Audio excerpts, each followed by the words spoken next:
Welcome to the Any Spartan Show. On this episode, we're talking to Mr. Robb McCoy. He has a fit challenge coming up at a brand new venue, so we get the scoop on what he's up to. We also talk about the even sooner upcoming Spartan Super, OCR World's Enduro Challenge, and more. Enjoy the show.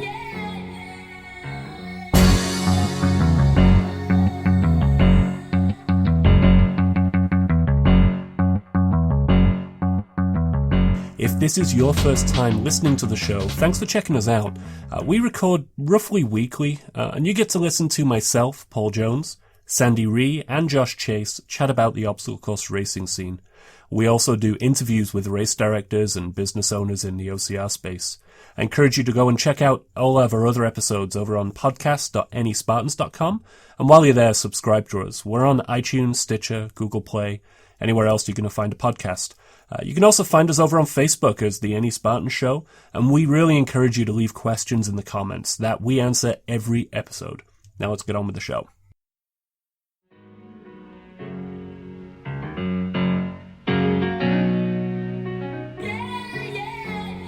Welcome to the next episode of the Any Spartan Show. Josh, what episode number are we? Is this the Big 5-0? No. Crap. No. All right, forget it. Save that for the next one. Now I've ruined it. Forget it. This is not episode 50? No, this is episode 49.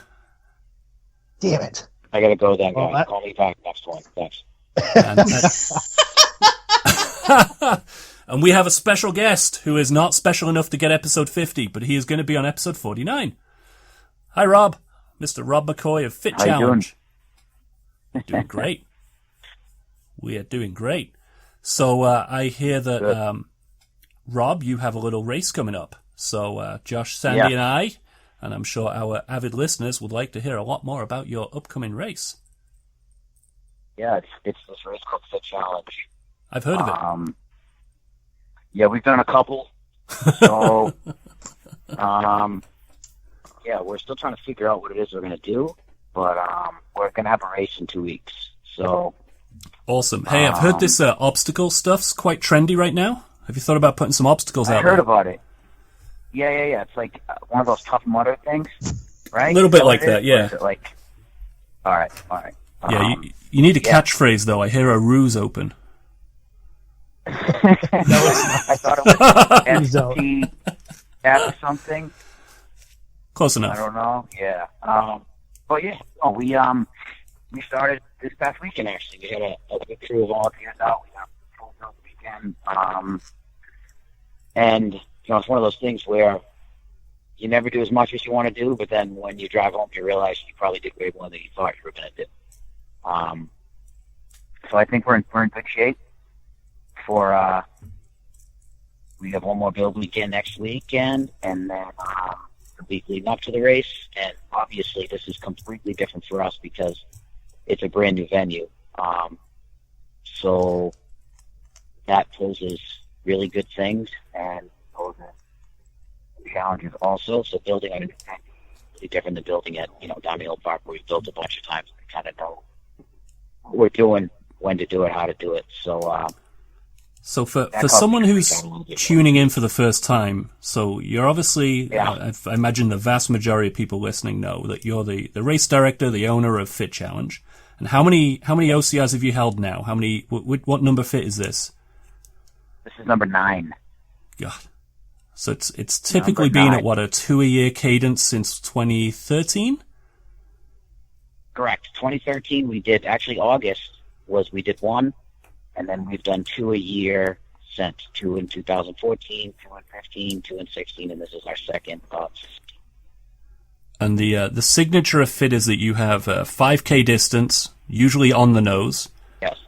And usually a very good spread of obstacles, and quite challenging obstacles sometimes. Yep.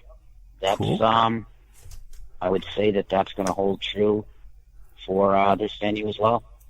Obviously different setup, with a different layout, with us having a mountain, and we use that word mountain very loosely. It's not Killington, Yeah. But it's a little bit more than Diamond Hill. And actually, when you pull up, I would love to see the reactions of people when they pull into the parking lot there, because the top road leading in really has a beautiful view of it, and I mean it looks pretty good when you pull in. And when you pull into Diamond Hill Park, it looks like a bunch of trees. And then you get on the course and you're like, oh my God, what is he doing to me? Whereas this one, you pull into the parking lot and it's a completely different view, and it looks a lot different than Diamond Hill Park does. So where is the new venue for anyone who is brand new? They've just dialed in.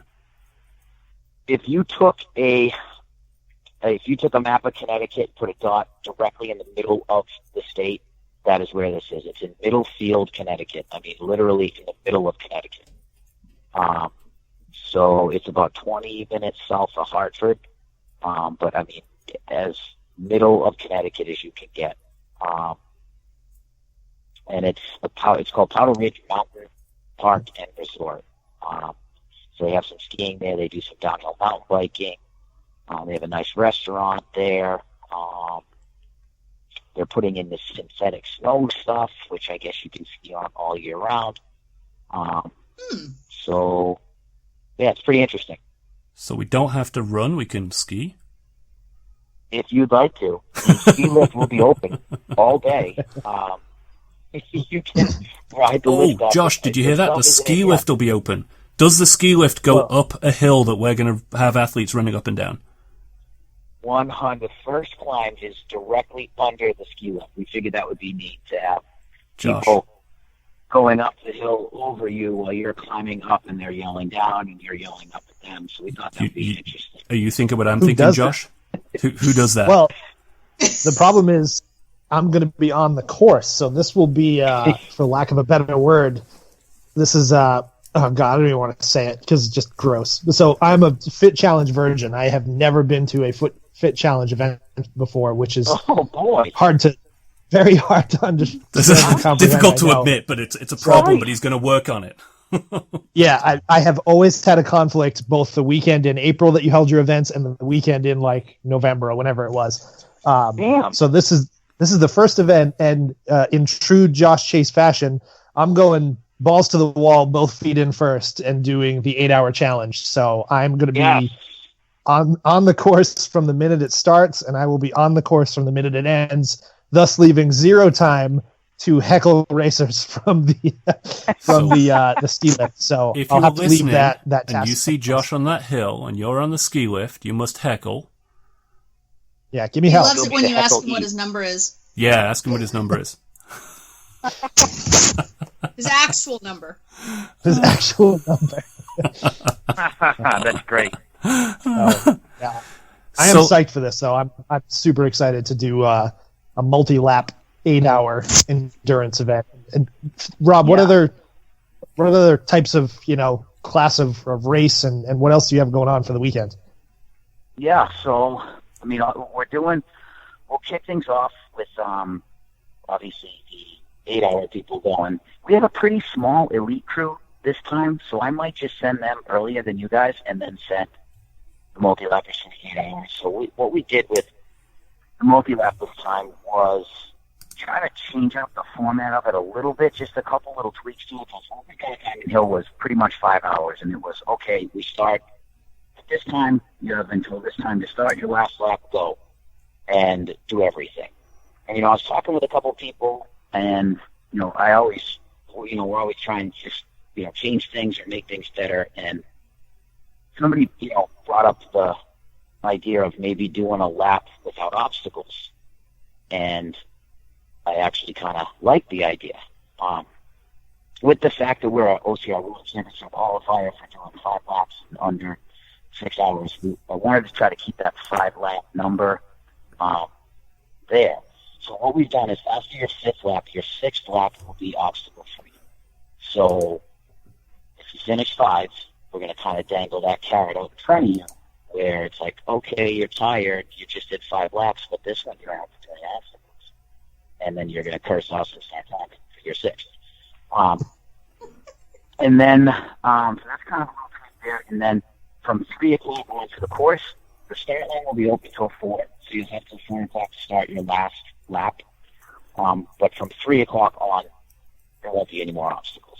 So that's another little tweak. So we're kind of thinking that a lot of people will be on that 6th lap and at that 3 p.m. kind of time area. So that will kind of probably fit with some people, which will be good. And then obviously those faster people will be probably on their later laps. So we've got that going, and then obviously the regular open waves going all day. We get the kids race going. Different from past fit events, we actually have alcohol on site. There's a bar, restaurant right on the mountain, which will be nice. So That'll you end can well. grab a beer and hang out after. Yeah, oh yeah. So that's different. That's handled by the venue. We'll probably do a packet pickup thing Friday night, a little different than what we've done before.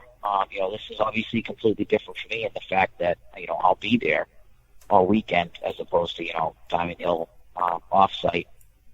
And then, we'll kind of hang out there afterwards and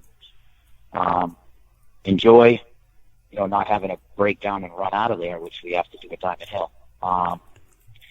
So that's, pretty much the schedule of events, 8 o'clock to 4 o'clock. The course will be open, and there is, holy crap, it's not the biggest race we've had in terms of numbers, but overall numbers, but it's the most multi-lappers we've had, which is just amazing to me. We're at like 230 right now, which is just under 50. Oh yeah, we're almost at 600 runners, so we're at 230 multi-lappers. And to put that into perspective, in April we were 1,088. Just under 1,100 total registered, and we had about 220 multi-lappers. So it's amazing. It really is. Like, the growth of this has been awesome. I'm just. Do you know what I feel like. Go ahead. I was going to say, do you know what the average lap numbers completed at your last event was? Did you do the math on it at all? This is purely, I'm asking only for myself. I don't care about anybody else. Well, maybe if you came to the last event. I actually don't. That would be a good thing to figure out. You know what? Because I do have the overall number of extra laps done. I could look that up. That's a good question. I'm going to look that up and get back to you on that, man. Okay. Good to know. It's in the. Yeah, again, most people are pushing for 3 because they want that, wooden block that starts at 3. But yeah, I feel like all I do is make blocks. I swear, that's all I'm doing is cutting wood and making blocks. And I brought so many of them down. It's insane because I just want to make sure it doesn't run out. So, question for Sandy. Whatever you're doing, Sandy, stop it. Sorry. Sandy's cross-stitching. I have I'm looking to see if I have an answer to what. Okay, Rob, for your last event, 637 people did 1 lap, 43 did 2, 105 did 3, 53 did 4, 14 did 5, 4 did 6. All right, so I just have to do 7 laps, and I pretty much win. Okay, so that sounds dead on. 2 questions. Okay. One is, Sandy, why do you have that to hand? I posted that, didn't I, Sandy? No, it's on the back of my bib. No, I went through the results and I wrote it all down. There we go. Of course you did. Oh, yeah. I was going to say. For anybody who knows me, this is not a surprise. No, that's true. So, yes. What'd you say? How many people did 3? How many people did 3? There were 105. Insane. Wow. I hope that numbers. I hope there's more 4-lap people this time because I only have 101 3-lap blocks.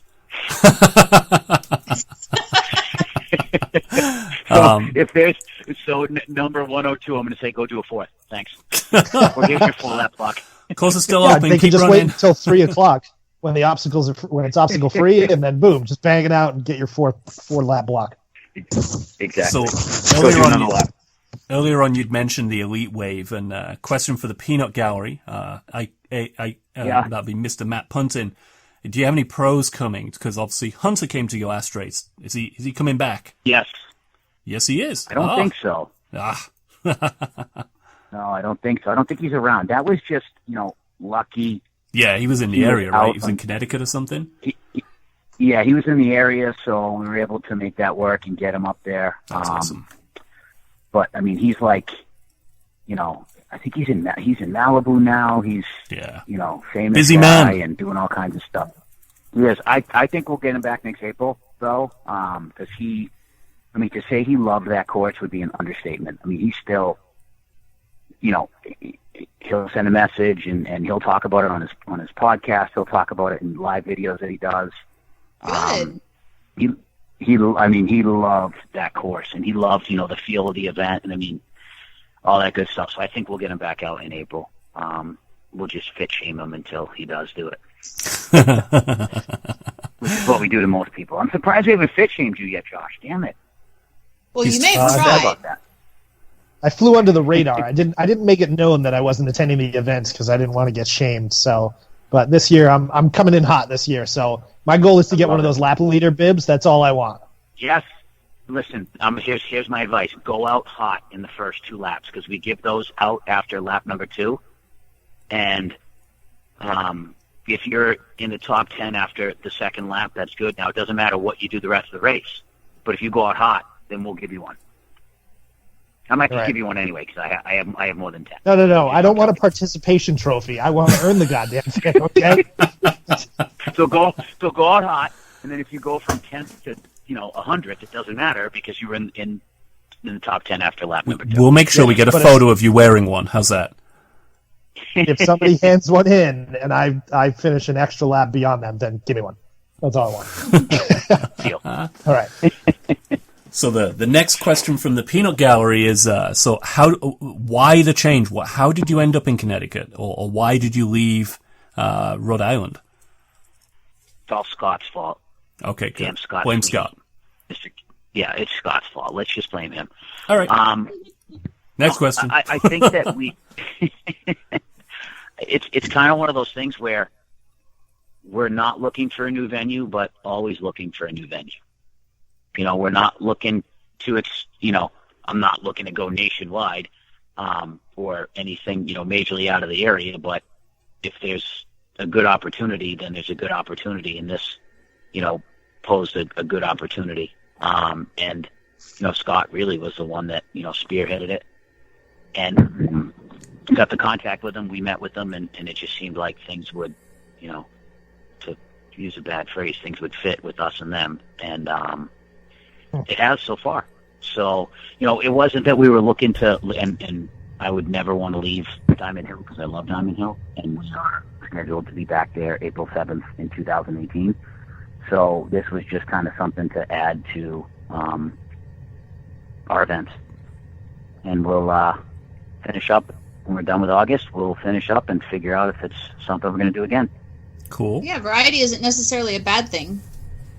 Right. We're building, a lot of the stuff we're building is going to be permanent there. So we're leaving stuff there. The slip wall's permanent, the devil steps are permanent, teeter totter's permanent. So whenever a race director says that, people immediately think they can go play on it, or the venue's going to use it when you're not there. Are they building a course for use when you're not there, or is this just for when you come back next year? Yeah, I think they'd like to. I mean, it's obviously we're not going to. When it's theirs, I mean, that's part of the agreement that we have with them is that we're going to build stuff for them. I don't think that Powder Ridge wants to necessarily get into the obstacle course race business, but I think that they would like to do things there, and they'd like to do events, and they'd like to do training things and whatnot. So I think they'd like to expand upon that, and they're going to have stuff there. And they have a lot of room for more things, and a lot of different things they can do, and they've already expanded there. I mean, they're putting that synthetic snow in. They've when I first went there and did a run of the place and kind of the scoping out of it, it looks completely different in terms of the downhill mountain biking that they have. They've added 2 trails since January. So I mean, they're aggressive in the stuff that they're doing. So who knows what they're gonna have in mind and in store for going forward after this. That sounds fantastic. So yeah, I mean we put stuff way up in the trees. We got guys climbing trees and fixing things. We got Larry Cooper climbing all over the place, putting stuff up. It was fun. I mean, it was different because we haven't had to, drag stuff up a hill. Whereas this past weekend, that's what we were doing. Yeah, that's always fun.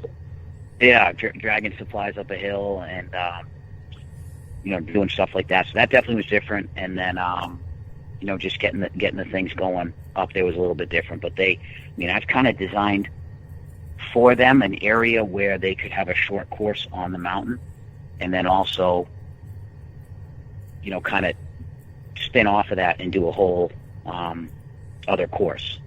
Okay. Which is what we've done. And again, my biggest thing with the mountain is that nobody likes up the mountain, down the mountain, up the mountain, down the mountain. That's like, another race does that and loves that, and that's not what I want to do. So that was where the design of it, we had to kind of get a little creative with the stuff that we were doing. I mean, you still go up it and down it twice, but not like, right up, turn around, come right back down. Right up, turn around, come back down. So we've got like the first climb is obviously right to the top, and then there's a rope climb right at the top of the mountain, which is pretty cool. It's on an old lift that they don't use, but they had the whole thing still set up. So we're going to throw some ropes down off of that. And then you come out and you go down into a back trail that's just awesome. I mean, it's a little technical, but it's definitely, there's some rocky spots, but it's mainly trail.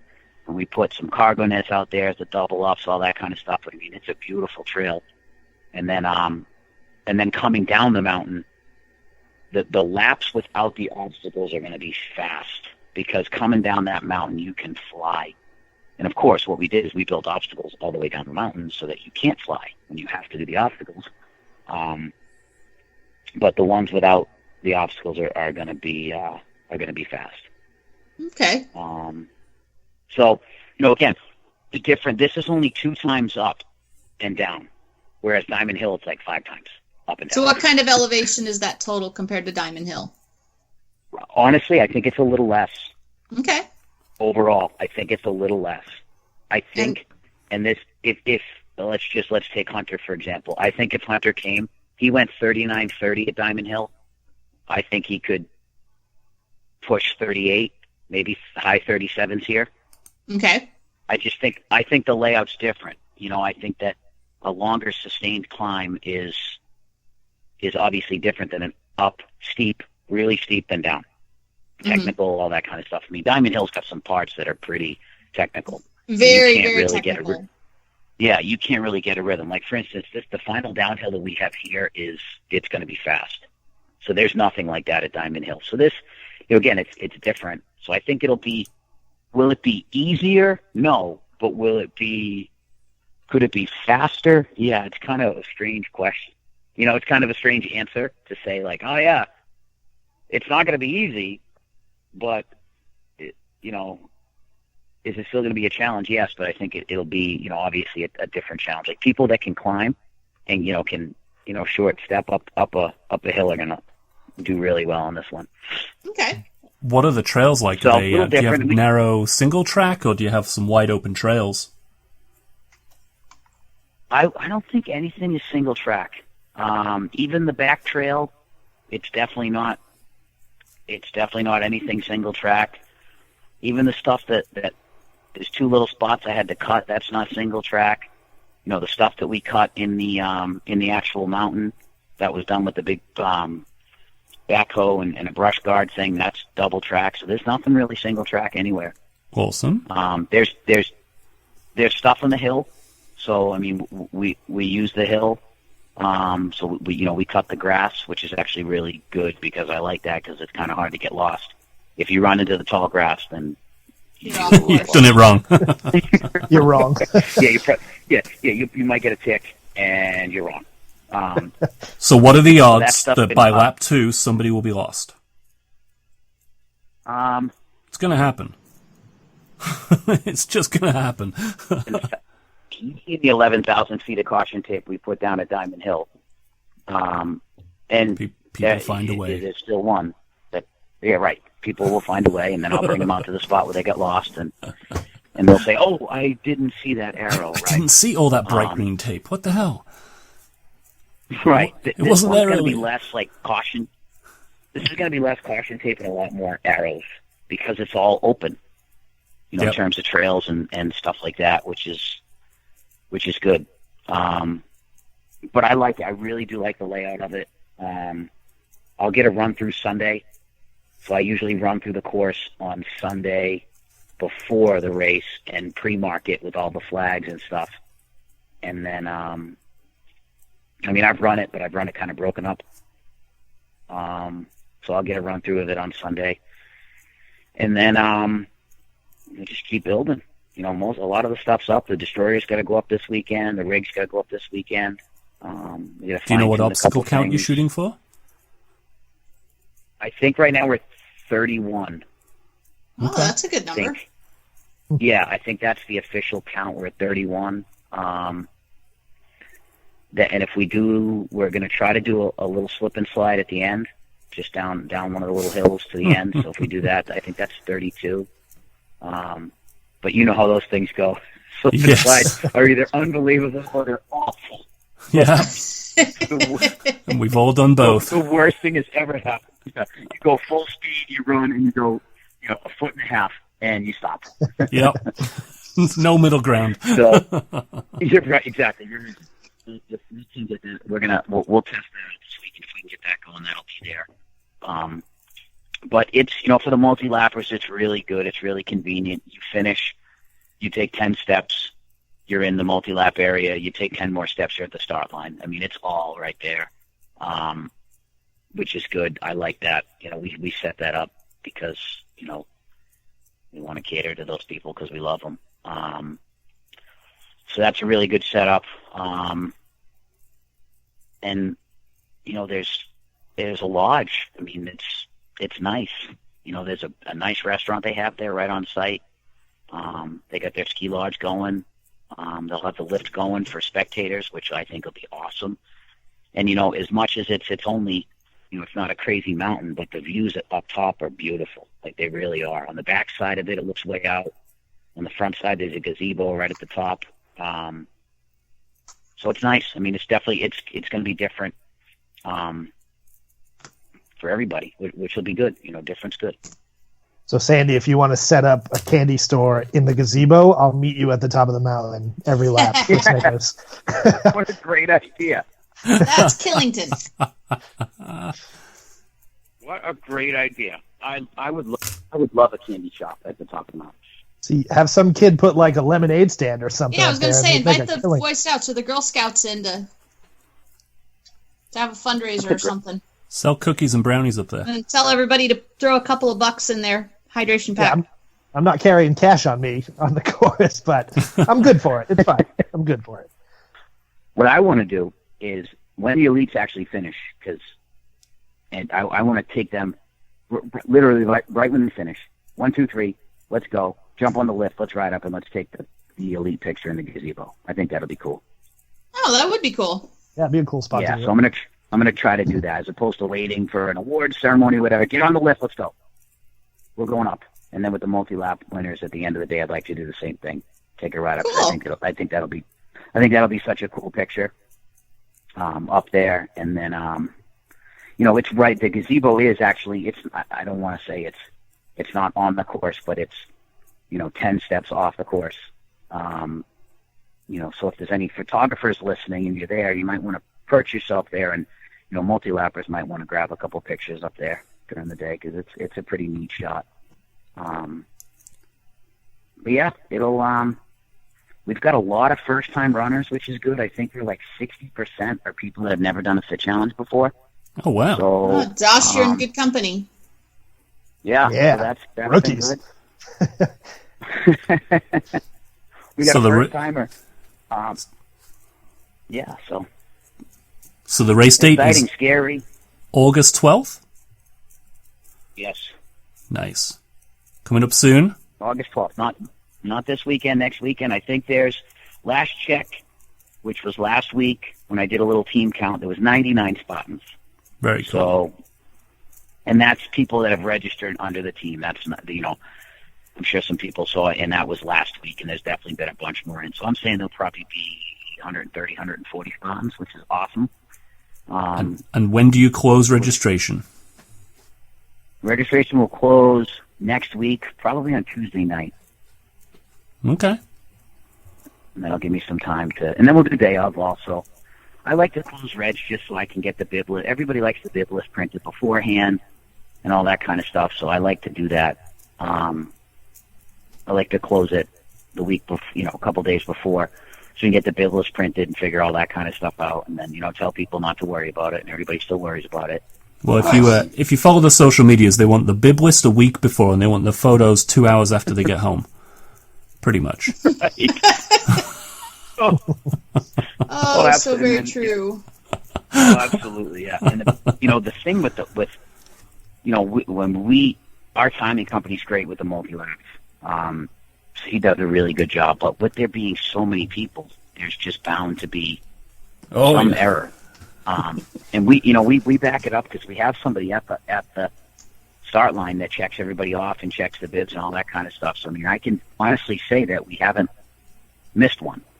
Now, have there been some things that needed to get switched? Absolutely. But it's like, listen, let's just send an email and it'll get fixed. Don't worry. And I always put our timing guy's email out there because he's great. And people will still email me. And I'm like, listen, just email him. We'll get it taken care of. Don't worry. Everything's good. So Jason Bowie is excellent, New England timing. And he does Bone Frog. So he does the tier 1 stuff at Bone Frog. I think he does Fred's events.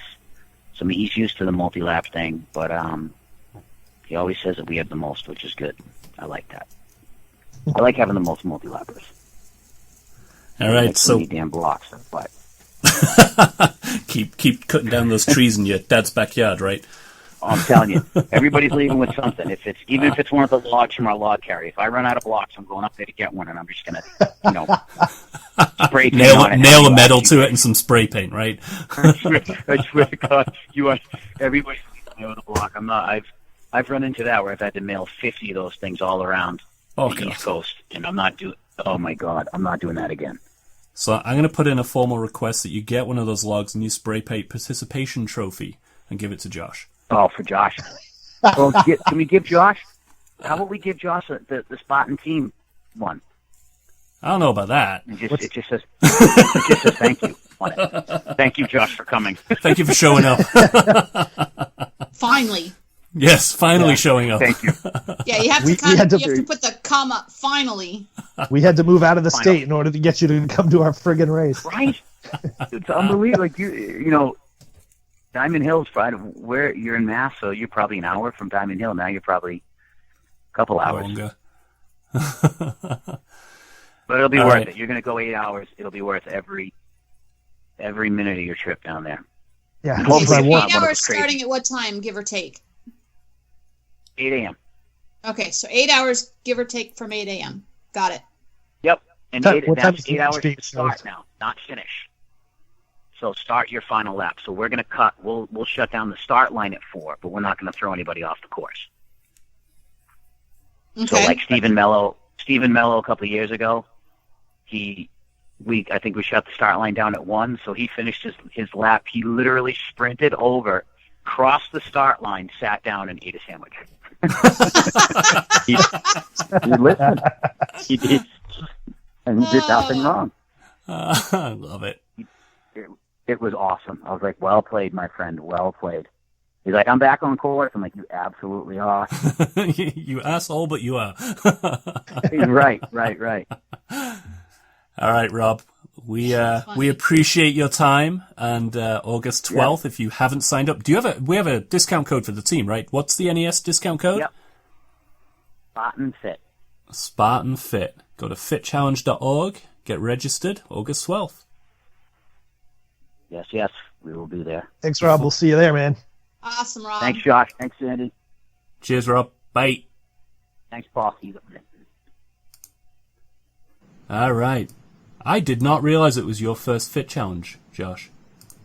Very first Fit Challenge. I was just pretty waiting sure it for was, the- but not 100% positive. That's Yep. awesome. Awesome. It sounds like it's going to be fun. I mean, a new venue, it's always nice to have a change of pace. Well, when I ever heard him talking about the potential of people, he made a 10-lap trophy. I'm interested to see if anyone's even going to get close. Because what was it, 6 laps, I think, at the last Fit Challenge was the high number? Yes. Yeah, and even then only 3 or 4 people who had, 4. 4 people? Yeah, 4 people who had done a few races there, so they were familiar with the terrain. And if you think about it, so, I've done an Ultra Beast, sorry, humble brag. That was, call it 30 miles, right? Average out the 2 that I did. But that was only, 50 or so obstacles. If you're talking about 3 miles, 30 obstacles, right? You do 6 laps. Mm-hmm. Check my math. Is that 180 obstacles you have the potential of doing? Which is just absurd if you think about it. But I'm super excited. Some of those laps are going to be obstacle free, right? Oh, Yeah, lap 5 is.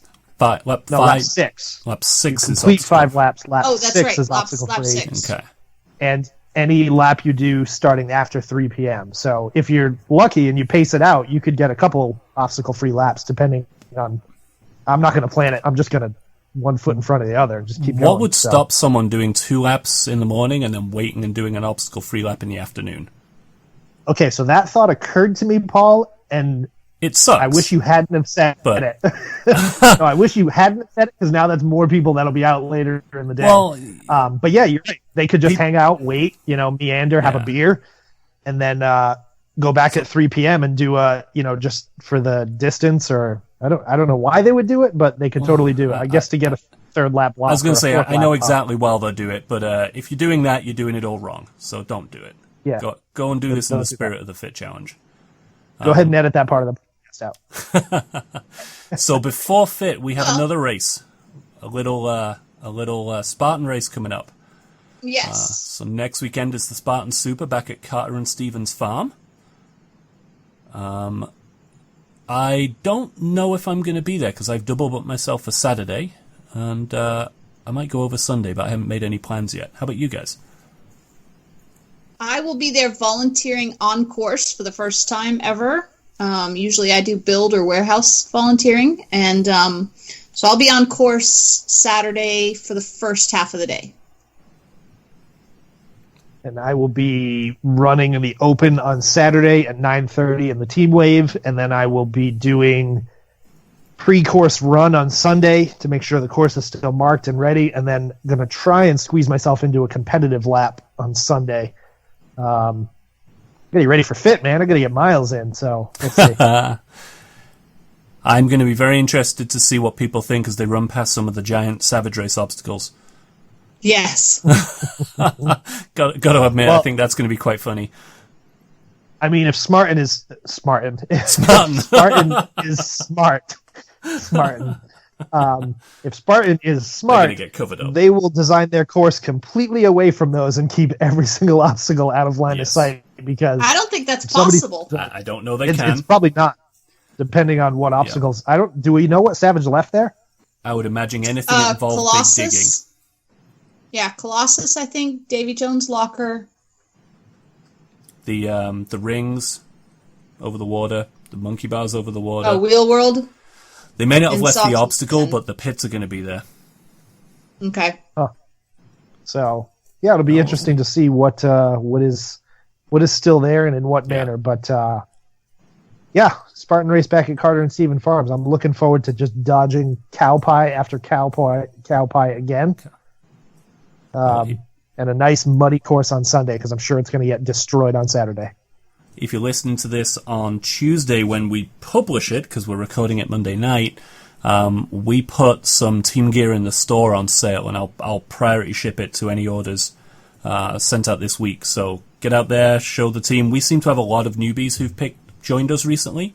They've either come from Savage or previous Spartan races. So if you're new, you don't have team gear, and you want to find some more New England Spartans on course or in the festival, we have team sleeves and the compression socks in the store. We just took some money off, and like I say, we'll do priority shipping, no extra charge, get them out to you before the race. So if you're listening to Tuesday, my new team jersey, No, your jersey is not going to be ready. And if you have a complaint, you can talk to Jess and she'll kill you. Okay. Yeah, don't do that. No, don't be that guy. But nesstore.com. And then I think the last one I had that I wanted to bring up was the OCR World Championship Enduro Challenge. Did you guys see this about a week and a half ago? I don't think we've talked about it. But the guys behind OCR World Championships, they have partnered up with a existing race brand in Australia who were doing a 24-hour format endurance race. And it has now become the OCR World Championship Enduro Challenge. And it seemed, I think, the hype for the race, people were expecting the announcement to be... The hype for the announcement of this race, I think people were expecting something else. They were expecting a 2018 venue announcement, perhaps. Mm-hmm. And they were a little sad. I think there are some people who are still under the idea that is the... Oh, I'm sure there is. Hopefully we've been loud enough to say, no, that's not, it's an additional race. So now they're going to have 3 races. The Obstacle Course Race World Championships, the Endurance World Championships, and then the United States Championships. Yep. So it's I wouldn't doubt if a 4th race shows up on their calendar next year. I don't know, a Canadian World Championship. Canadian World Championships? A European Championship or something. The best Canadian OCR racer in the world. I mean, we might as well just give it to Ryan Atkins and be done with it. I know, right? To have the race. Yeah, I don't know. I mean, it's. I think a lot of people are kind of confused as to why they keep putting on more races when they're supposed when the perception is they're supposed to be one single OCR Worlds. But I mean, it's a matter of logistics, right? If he wants to grow this thing and bring more and more people to it and get more and more people exposed to the brand of OCR Worlds, you have to have more races. And the US Champs exist because next year it's pretty common knowledge it's not going to be in the North America region. It's going to go to Europe or somewhere like that. So, I mean, Adrian's stuck with all this gear sitting in trailers, I assume, in North America. He's got to do something with it. And that's why US Champs exists. And then down in Australia... The part I don't understand, well, not that I don't understand, but people were getting upset for multiple reasons. One, they thought they were going to announce the venue for 2018. Yeah. Why in God's green earth would they ever do that weeks before the 2017 event hasn't even actually happened yet? Yeah, they've never done that. Like last year, it's going to be announced a month or a month and a half after this event is done and completed with. Let the bloody guys breathe for like 2 seconds. Not that Adrian and team probably get to breathe at all, but I'm fairly certain they're all superhuman. Yeah, and I think even though they are expanding into different races, these races aren't cannibalizing each other. So the U.S. race is a race that in and of itself can exist every single year without the 2 others. And the World Championship is a race that can exist by itself without the 2 others. Yeah. And now this 24-hour challenge, which everybody is kind of getting on the bandwagon of this 24-hour challenge, but this is while it is called, OCR World Championship 24-hour Enduro, oof, it's a mouthful. It's a different audience, right? It's not, you're not going to get the numbers that you're going to get up in Toronto, Canada this year, and you're not going to get that same audience, right? I am not running a 24-hour event this year, at least. So I think the other part is people were griping that it's in Australia, and no offense to our fellow North Americans, but we can't have everything. So the people saying, oh God, it's in Australia, it's so far away, I'm never going. Well, you know what? It's not for you then. And the Australians sit there in Australia and say the exact same thing about stuff happening over here. The Spartan World Championships, World's Toughest Mudder. Well, God damn it, that's all the way in North America. How the hell am I going to get there? Exactly. The Australia region has got a pretty good OCR scene. Certainly Australia does. So I think it's awesome. And then for people who are moaning that there is no 24 hours they can go to, Shale Hill's coming up, and that's 24 hours. It will be as difficult as anything else you want to do, and it will be super low-key and easygoing and chilled out. Come to that. I mean, it's blowing my mind that more people aren't, considering how popular 24-hour racing is. And it's funny because people complain about how far away it is, and yet we'll drive to Philadelphia or New Jersey through New York City, which is a nightmare in and of itself. You can get from Connecticut to Vermont faster than you can get from Connecticut to New Jersey in some cases. Yep. You can get to Vermont a lot cheaper than you can get to Sydney, Australia. Yeah. Hell yes. And are you coming, Rob? 24 hours at Shale Hell? You haven't done it yet. Are you talking to Rob, the guy that... Josh. Oh, you're talking to me. I'm looking at Facebook and I'm reading comments with Rob's name on it. I'm talking to you. Did you just confuse me for Rob McCoy? I mean, I know I have biceps and all, but... you do? So...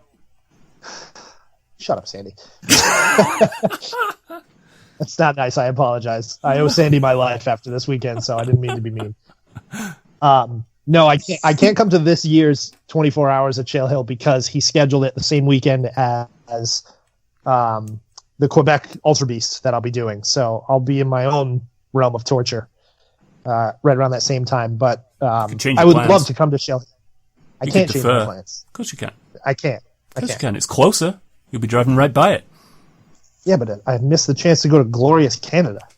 And? We're going to Canada in November. October, they have cheese curds at the Wheel Inn in Benson, Vermont. Yeah, they do, but let's Paul, it's let's not use not that poutine. That is not a selling point. I'm very sorry. I love the Wheel Inn. I love Kathy, but their cheese curds, no. Oh, I like them. No, I originally was going to do 24 Hours of Shale Hell when it was scheduled a different date, and then it got changed, and I was already registered for this one, and I'm going up there. Molly's going up there. We have a couple friends we're going with, so it's going to be a fun time at a new venue in north of Quebec City, Canada. So it's a year of new Spartan experiences for me. So I do have one more race I'd like to talk about that I didn't put on our list. A curveball, because it just happened this weekend, and I thought it didn't get much fanfare at all, and that's the Viking race. So this is held at... Yeah, I didn't really... I don't know. I love the race, but for some reason I haven't been focusing on it recently. But so Viking, for those who don't know, Viking race is held at Sunny Hill Golf Resort in upstate New York, which might not be the selling point if you're not into golf. But what it is an all-inclusive resort, meaning you have everything. You have your bed, your food, everything included. Your meal times, they literally come out, ring a bell, you wander down to the dining hall and sit down in a family-style dining hall and eat your dinner and breakfast. And they have a pretty kick-ass 10K, roughly 5 mile to 10K obstacle course in the woods between all their golf courses. And this was built by Robb Butler, who I believe Rob went to high school with Tinker, who is the one of the daughters of the owner, the family who owns the whole venue. And they had a race this weekend, and my understanding is they've changed format. They're now doing double laps, they have competitive waves, they're also doing an endurance challenge, I believe, but I don't know too much about it. Yep, they expanded this year. So Sunday they had the single lap race, and Saturday they had I think it was 8 hours, as many laps as you could do. Yep. And they have some really, really cool obstacles. They have one of possibly my favorite obstacles, which is not a good obstacle if you're afraid of heights. And that is their Odin's Tables. So this is an obstacle where you're running through the course and you come to a very steep downhill section, and they've built some flat tables out from the hill, and then they hang ropes off the end of the table. So you have to run down the hill, run across the flat table, and then get yourself hooked onto the rope and drop down about 20 feet. Twice. There's 2 of them, back to back. And that process of getting yourself attached to the rope securely enough to let go of the edge of the table and descend is nerve-wracking, to say the least, if you're even slightly afraid of heights. But I like that one. And they got cool stuff like that. So I think I'll probably try and get them on the show at some point. But if you have not been out to Viking Race, if you've not been to Sunny Hill, You certainly owe it to yourself because it's an awesome venue. It's highly underrated, I think. Yes, and you don't have to wait for a race. Asa Coddington does a lot of trainings out there, and if you ever are interested in that, you can reach out to him and say, hey, when are you doing your next training? And even if he doesn't know, he can put you on his list. Yep.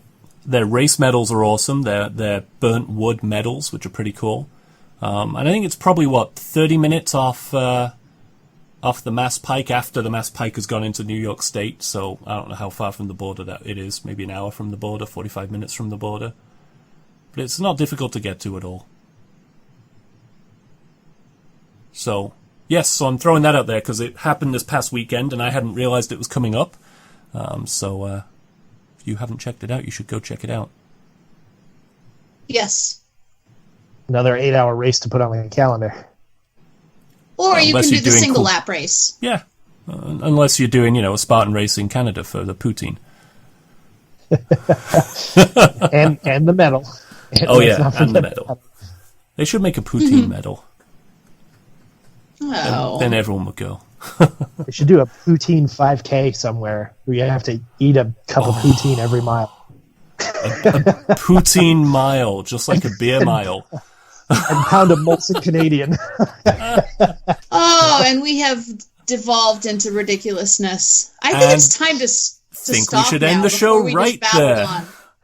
Wait, all the I questions. have one final thing before we end the show. Go on. So, I'm an Instagram nut, so I was watching Ryan Atkins and Lindsay Webster after the race the other day, and they're driving in their car, and Lindsay Webster goes, hey, you just out for a rip? And if you've never seen the YouTube video going out for a rip, do yourself a favor and search for it. It's made by this Canadian duo, and it's the most Canadian thing you'll ever see in your life. Canada Okay. rules. Going out for a rip, Sandy. Search for it when the show's over. Okay. All right. So thanks for listening. The usual story. Subscribe, leave a review, share the episode with your buddy. And tune in next time for the big 50. Tune in for the episode 50. We're skip right to 52 next time. All right. Good night, guys. Good night, everybody. Right out.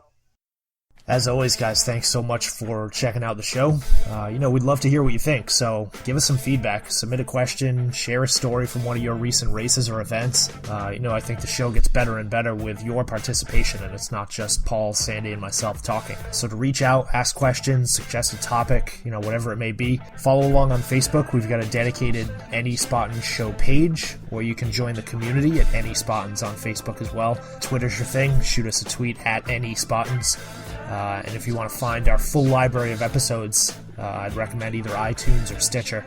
So again, for Paul, Sandy, myself, thanks so much for listening, and until next time.